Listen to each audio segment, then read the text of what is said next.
मित्रों, पटना के रविंद्र भवन में कवि सम्मेलन किया जा रहा है और ऐसे में तमाम जो है अतिथि पहुंचने वाले हैं। उससे पहले जानेंगे कि कवि सम्मेलन और दिनकर कवि राष्ट्र कवि दिनकर जी की तस्वीरों के साथ साथ जो कवि सम्मेलन किया जा रहा है, सतीश जी क्या कुछ होने वाला है? आज हम लोग ये चारों महान विभूतियों के पदचिन्हों को जो हम लोग याद करेंगे और जो हमारी जो विरासत है जो उन्होंने छोड़ के गए उस विरासत पर चर्चा परिचर्चा की जाएगी।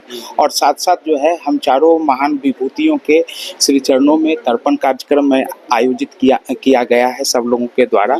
उस पर पुष्पांजलि अर्पित किया जाएगा और उनके द्वारा जो धरोहर छोड़ के गया है उस धरोहर पर कि उनके धरोहर के रूप में जो उन्होंने मैसेज दिया है समाज को, उस पर चर्चा परिचर्चा की जाएगी। और साथ साथ डॉक्टर हरिओम पवार जी के नेतृत्व में काव्य पाठ की शुरुआत की जाएगी। मतलब बहुत सारे कवि आ रहे हैं। हाँ जी, लगभग जो है ये एक डॉक्टर हरिओम पवार की टीम आ रही है।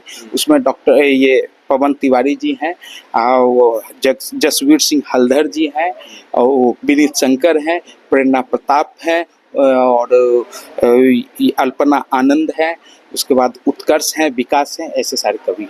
क्या सेट लग रहा है आज का जो कवि सम्मेलन है, कितना खास होने वाला है? बहुत ही खास होने वाला है।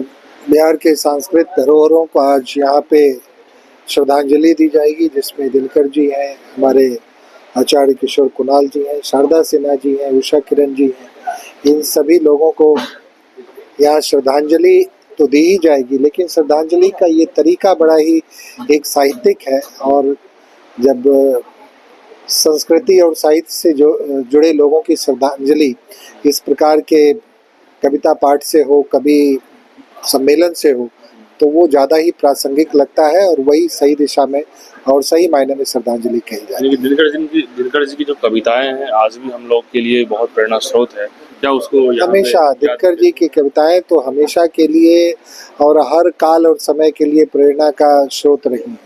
और दिनकर जैसा हम सब जानते हैं वीर रस के कवि के रूप में जानते हैं, और ये भी सब लोग जानते हैं हम लोग कि स्वतंत्रता प्राप्ति से पूर्व वो विद्रोही कवि के रूप में जाने जाते थे और स्वतंत्रता प्राप्ति के बाद वो राष्ट्र कवि के नाम से प्रसिद्ध हुए।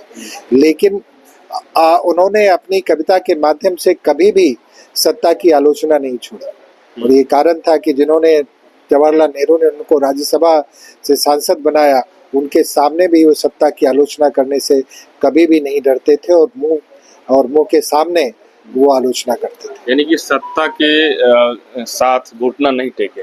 नहीं, सत्ता के सामने कभी घुटना नहीं टेकता है। वो जो घुटना टेकता है वो कभी नहीं होता है। तो कवि और राष्ट्र कवि दिनकर जैसा कभी सत्ता के सामने घुटने टेकने वाले लोग नहीं थे।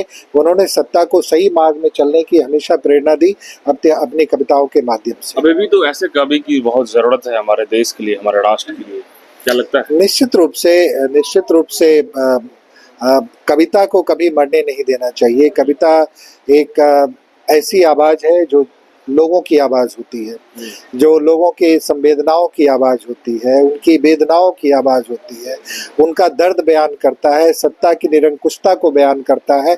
ये चीजें जब मर जाएगी तो समाज मर जाएगा।